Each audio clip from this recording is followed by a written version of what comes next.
This is an RNZ podcast. They say it takes a village to raise a child. I'm Catherine Ryan, and here we draw on my conversations with experts on 9 to Noon to help you navigate family life. Nathan, good morning. Good morning, Catherine. How are you? Really well, thanks very much. Excellent. Just give us a bit of insight into social attachment or attachment theory. Well, I think the idea that we're talking about here is that the number one driver of mental illness is isolation. So it's understanding that the human brain is really designed to be connected to other human brains, and when it's isolated, it doesn't work properly. It starts to shut down. It's the number one factor in mental illness is isolation. So conversely, the being socially connected to other people, it gives your brain all of the peptides and all of the positive hormones that it needs to stay well, basically. We're really an interdependent species designed to, we're not designed to be by ourselves. It's quite amazing, isn't it, some of the research into things like Alzheimer's and all sorts of diseases later in life. Again, that connection all connected to that. That's right, yeah. And is it likely because it's actually a biological process happening, as you just alluded to? It is emotional, but there's biology attached.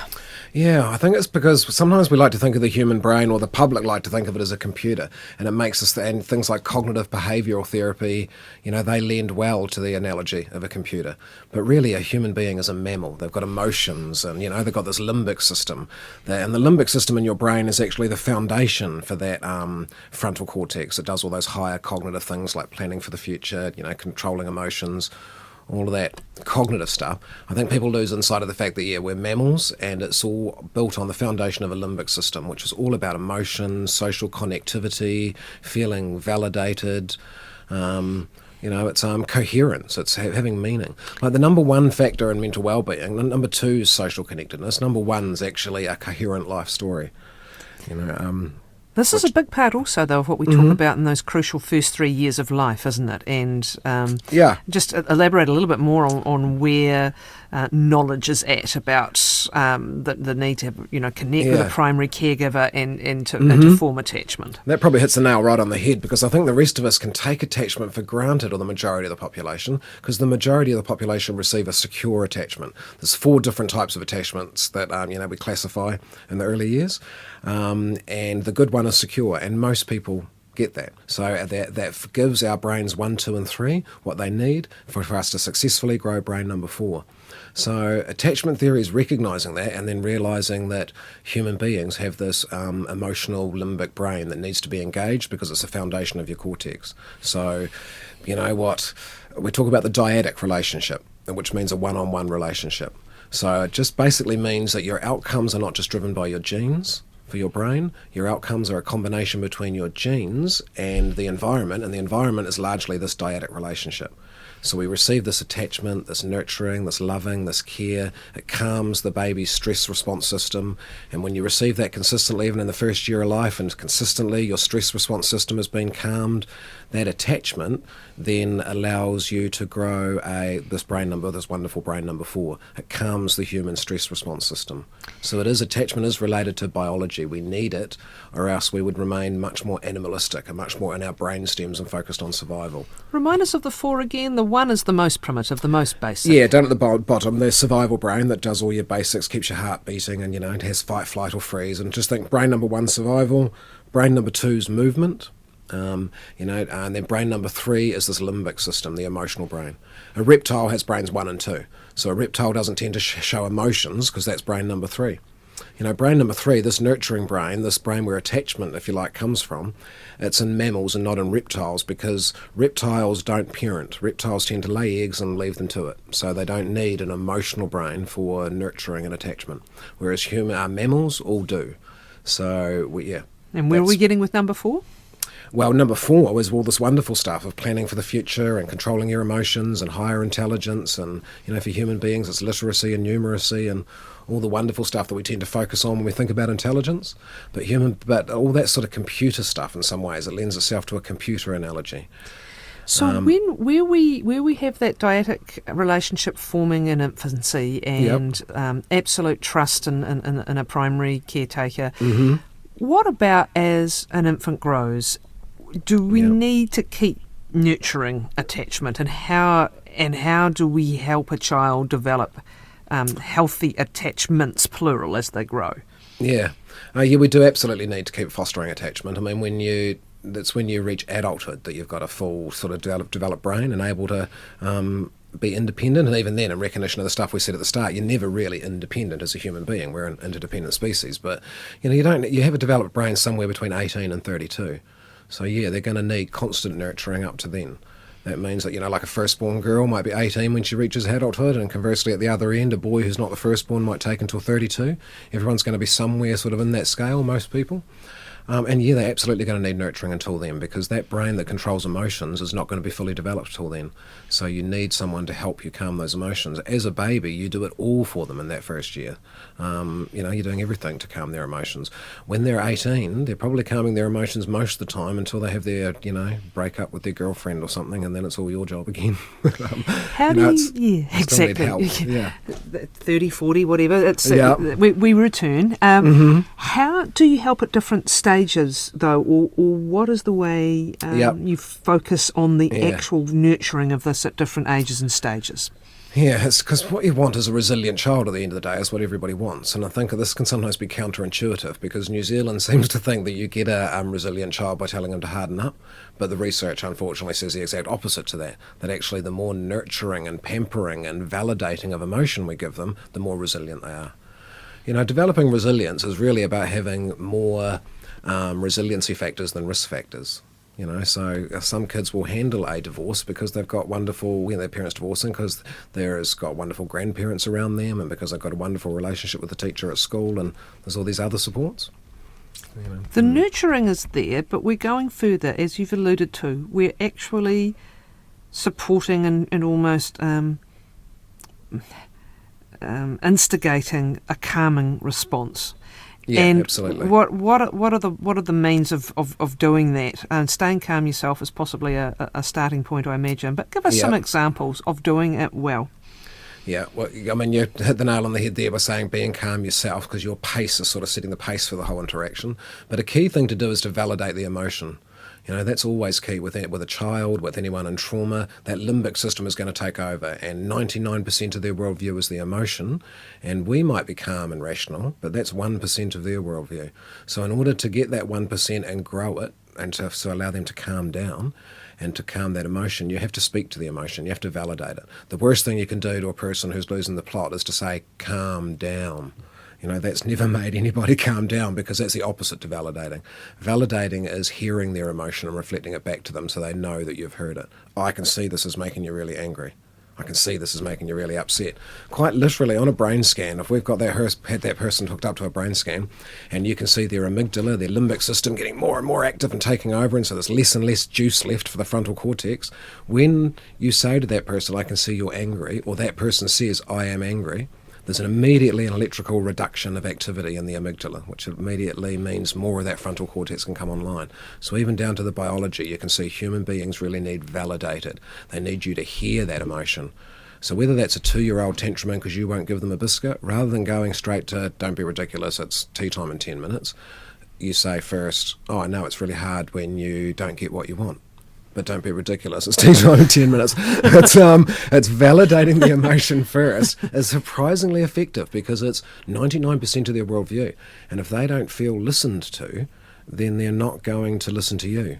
So it's not that you give in, it's that you acknowledge the feeling. You acknowledge the emotion. And then you tell them you're not getting anyway. Yeah. It's interesting, because the temptation is always to solve the problem. But with what you're trying to do is to get to a point where we can even talk about the problem. Yeah. Yeah, and you don't have to solve the problem. Sometimes it's just sitting with the emotion. Yeah, that's really hard when you don't get what you want, isn't it? Because it is really hard. It remains really hard for the rest of your life. I still hate not getting what I want. When this isn't going or hasn't gone well for whatever reason, and a child is perhaps having issues with being able to either calm their own stress response or have someone else calm them. Yep. So when you're really sort of doing some repair work, if I can put it that way, what are some of the strategies? I'd really focus on ritual and routine. That the brain really likes to be able to predict things. So if you're always doing that, you have dinner and then you have a bath and then we read 3 stories and then I sing those 2 songs and I say that same same thing as I shut the bedroom door. That repetitive stuff, the brain really likes that and gets really calmed and secured by that because they can predict it. Predicting, next to the dyadic one-on-one relationship for calming the brainstem, that's the number one way of doing it, is in relationship. The next most important word in the literature would be prediction. So, for the brain, for the child to be able to predict. So routine and rituals, really, really good for that. Do things in a predictable order. I would also do a little, I call it a right brain date. There's a researcher in England, Oliver Twist now, Oliver someone, and who talks about love bombing. But it's essentially the same thing. It's you give your kid 10 minutes a week where you stop being the parent and you be their friend and you play with them and all the rules of you being a parent are put aside. And for that 10 minutes, you do anything that the kid wants you to do, and they're in charge. Now, it's not to ridiculous levels. You're not allowed to, hurt yourself or anything. But essentially, if it is not hurting you and it's not hurting anybody else, the child gets to do that. That might seem really simple. Most really good answers are simple. But the rest of their life, you're in charge of them. The rest of your life, you overrule them. The rest of your life, what you say goes. The kid might not feel heard. So a kid that is having real trouble calming down and is having anxiety, or having hissy fits and losing the plot, often it's because they're not feeling heard. So if you could do that thing of validating like we talked about before, but also do this like 10 minutes a week or do it twice a week if you've got 2 10-minute times, where you set it up where if they want to play video games for 10 minutes, you just play the video game with them. You do not answer the cell phone, you do not answer the door, you have it set up where the other kids are already sorted, you give them that 10 minutes of your life. And it's a predictable time, make it like Thursday at 4 o'clock. And this might take 3 or 4 weeks, but your child will eventually work out that you're actually prioritising that and you're actually making that available and you're actually not correcting them and you're not changing the rules and you're not being in charge. And in simple language, you're finally shutting up. So the kid can then say what they want to say and express what they want to express. It's a really powerful thing to do. How many behavioural problems have at their core, or at least right up alongside maybe something else, this issue?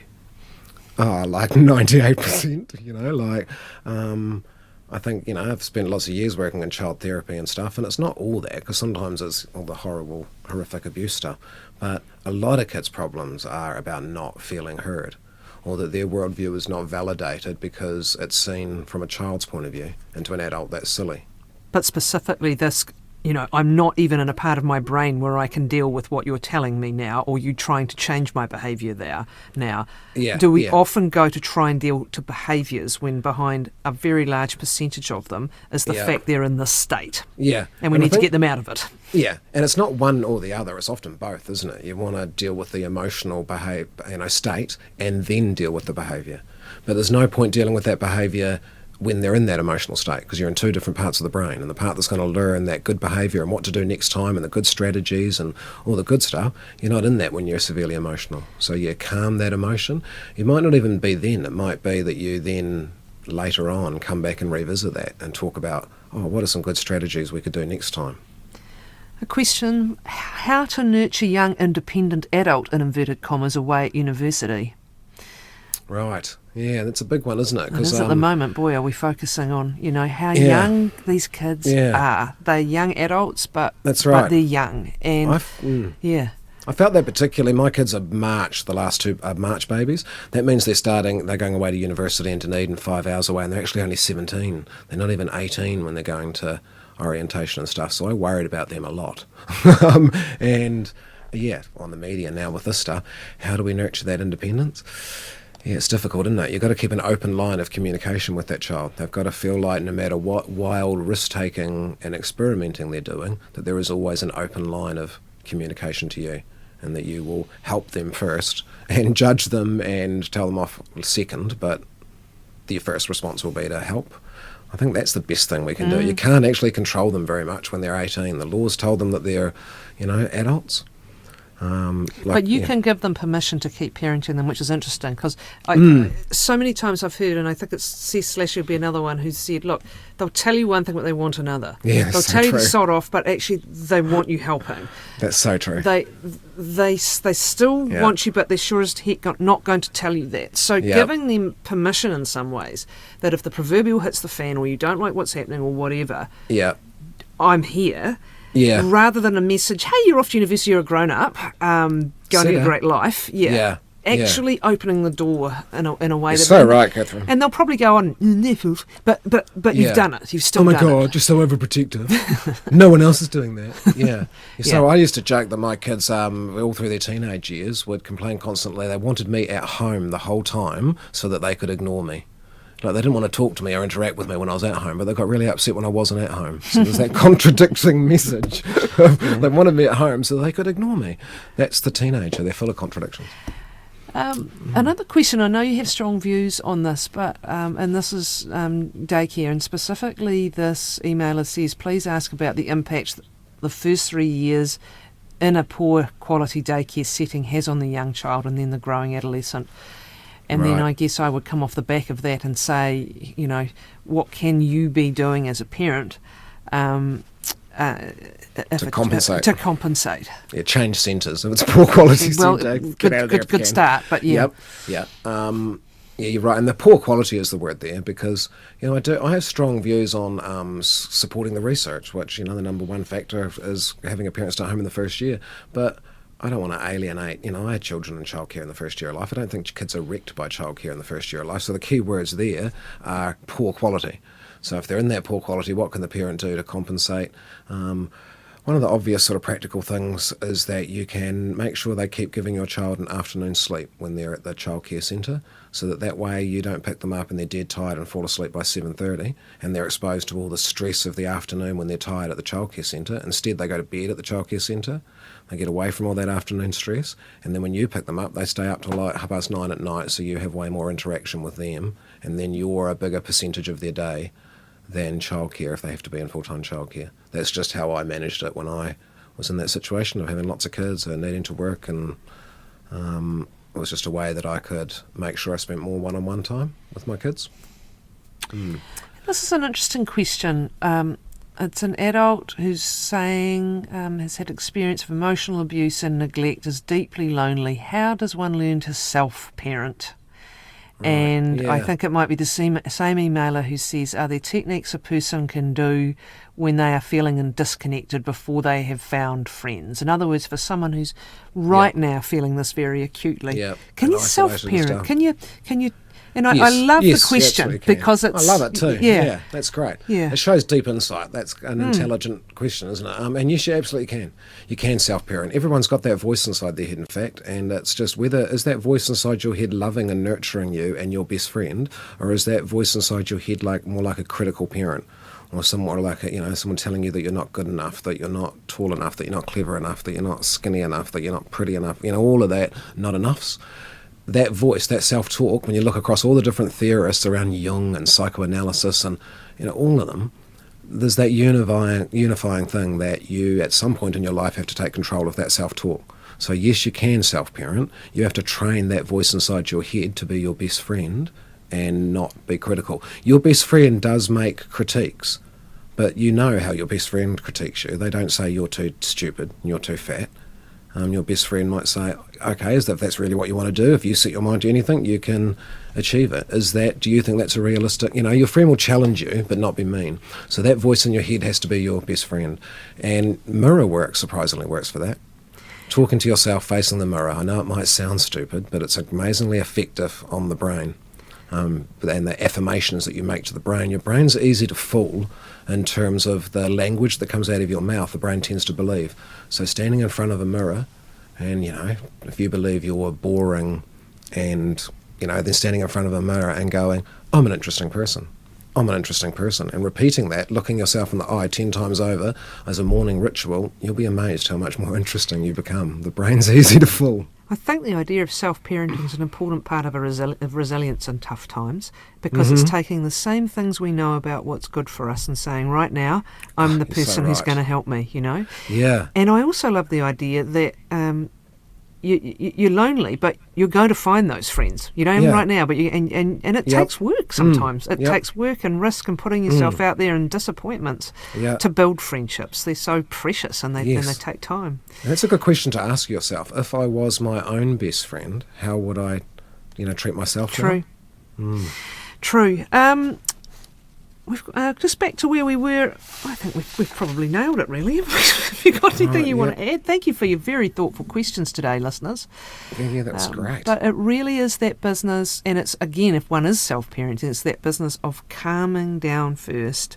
Yep. And then you're in the right bit of the brain to begin to think about it. Not solve a problem in the next 5 seconds, but to begin to think about it. But if you go, I think a good line for that is if you go straight to problem solving, you're nagging. If you validate emotions first and then go problem solving, you're helping. Yeah, good that's point. How it feels. Thanks, Nathan. Nathan Wallis. Links to his many projects on the website, of course, and interests